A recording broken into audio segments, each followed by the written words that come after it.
श्री राम ज्योतिष India YouTube channel में सभी ज्योतिष प्रेमियों का स्वागत है। आज की कक्षा का विषय प्रसंग है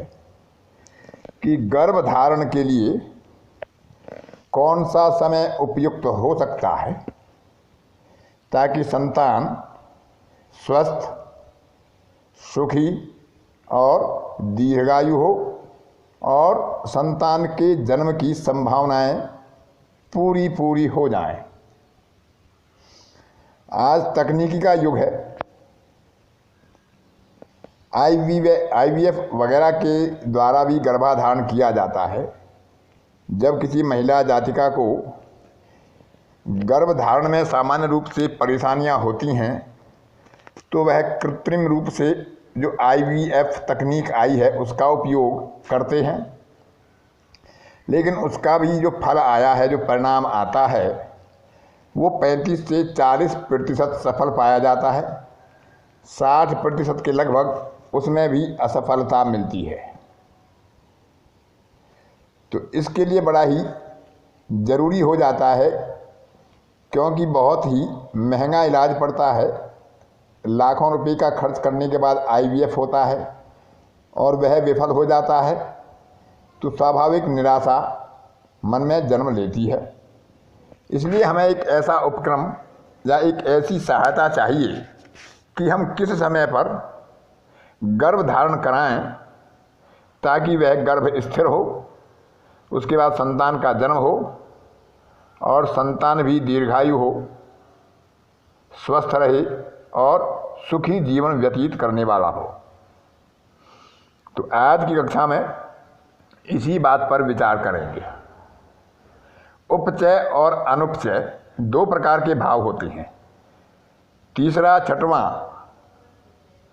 10वां और 11वां, ये 4 भाव उपचय होते हैं। पहला, दूसरा, चौथा, 5वां, 7वां, 8वां, 9वां और 12वां ये भाव अनुपचय होते हैं। तो इसमें विचार करने की आवश्यकता सिर्फ इतना है कि जिस महीने में गर्भधारण की संभावनाएं देखना हो, तो जब महिला को मासिक धर्म चल रहे हों,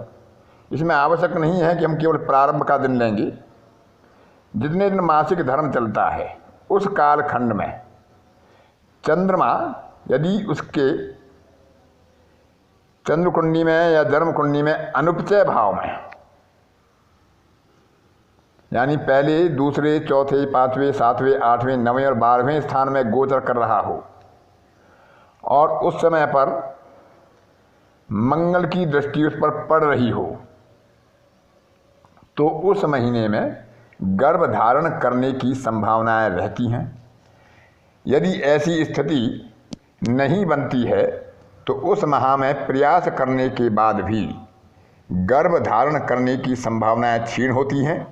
या कह सकते हैं कि प्रयास करने के बाद भी गर्भ धारण नहीं हो पाता है। तो यह विचार हमें महिला की जन्म पत्रिका से करना है कि जब उसका मासिक धर्म प्रारंभ हो और जितने दिन वो रहेगा, 3 या 4 दिन जो भी रहता है, उस कालखंड में यदि कभी भी चंद्रमा अनुपचय भाव से गोचर करे और उस पर मंगल की गोचरीय दृष्टि पड़ रही हो, तो उसमें गर्भधारण की संभावनाएं बन जाती हैं। अब गर्भधारण की संभावनाएं कब बननी चाहिए या गर्भधारण की स्थापना कब करनी चाहिए उस माह में, तो जो मासिक धर्म के बाद के 2 सप्ताह होते हैं उसमें लगभग महिला जातक का जो अंडाणु है वह गर्भ में सुरक्षित रहता है। तो ऐसे समय में जब पुरुष जातक की कुंडली में चंद्रमा उपचय भाव में गोचर कर रहा हो, 3रे, 6वें, 10वें और 11वें भाव में, और उस पर बृहस्पति की दृष्टि पड़ रही हो, तो उस कालखंड में या उस दिन में गर्भ धारण करने की संभावनाएं प्रबल होती हैं और उस समय किया गया गर्भधारण स्थिर रहता है। तो ऐसे समय में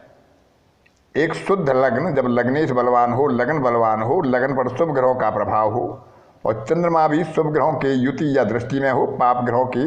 प्रभाव से वर्जित हो,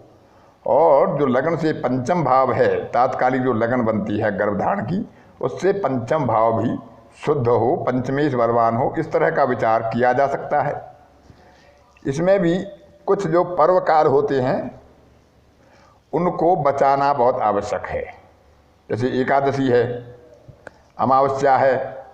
पूर्णिमा है, ग्रहण काल है, माता और पिता के या पितामह और पितामही के श्राद्ध के दिन हो सकते हैं, तो इनको वर्जित करना चाहिए। अब यह एक सामान्य गर्भधारण की स्थिति इसमें हो सकती है, लेकिन जब आजकल IVF का हम उपयोग करते हैं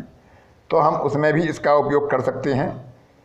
कि जो पुरुष जातक है जिसकी पत्नी को IVF से गर्भधारण कराना है, तो वह अपनी कुंडली में देखे कि जिस दिन गर्भधारण करा रहे हैं उस समय की लगन उचित हो, क्योंकि लग्ने लगन बरान्वित वपु केंद्रीय त्रिकोणी शिवे प्रच्छा जन्म विवाहयान तिलके कुर्बान निरुपम तम ध्रुवम, कि यदि लगन बलवान होती है, लग्नेश केंद्र में, त्रिकोण में या शिव स्थान में अथवा अर्थात लाभ स्थान में होता है, तो ऐसे समय में किए गए प्रसन्न, जातक का जन्म, प्रारंभ की गई यात्रा और इसी तरह गर्भाधान आदि सभी कार्य पूर्ण होते हैं और उनका लाभ भी प्राप्त होता है। तो इस तरह से उस माह में गर्भधारण का प्रयोजन करें जब महिला जातक की कुंडली में मासिक धर्म के समय में चंद्रमा का गोचर अनुपचय भाव से हो रहा हो, पहले, दूसरे, चौथे, पाँचवें, सातवें, आठवें, नवें और 12वें से, और उस पर गोचरीय मंगल की दृष्टि हो। इसी प्रकार किस दिन में कराएं, तो उसमें विचार कर लें कि जो पुरुष है जिसकी पत्नी को गर्भधारण करना है उसके उपचय स्थान में चंद्रमा गोचर कर रहा हो, तीसरे, छठवें, 10वें और 11वें भाव में, और उस पर गोचरीय गुरु की दृष्टि पड़ रही हो, तो उस दिन में गर्भाधान कराएं। और उसके बाद लग्न का विचार अवश्य कर लें कि जो लग्न है उस पर अशुभ ग्रहों का प्रभाव ना हो, और लग्नेश केंद्र में, त्रिकोण में या लाभ स्थान में बैठा हो, उस पर भी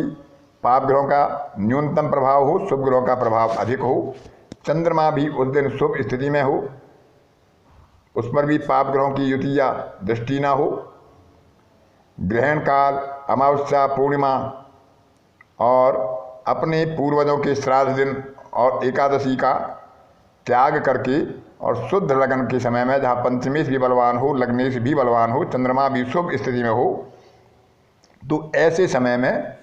गर्भधारण कराया जा सकता है। सामान्य रूप से स्थिति हो अथवा तकनीकी रूप से IVF वगैरह के द्वारा भी हम गर्भधारण करना चाहते हों, तो ऐसी स्थिति में इस तरह से हम एक मुहूर्त का प्रयोग कर सकते हैं, क्योंकि अशुभ समय में किया गया कार्य सर्वदा निष्फल होता है, वह सफल नहीं हो पाता है। मैंने अभी 4-5 वर्ष पहले इस विधि का उपयोग किया था। उनकी पुत्रवधू जो सज्जन मेरे पास आए थे, उनकी दोनों फैलोपिन ट्यूब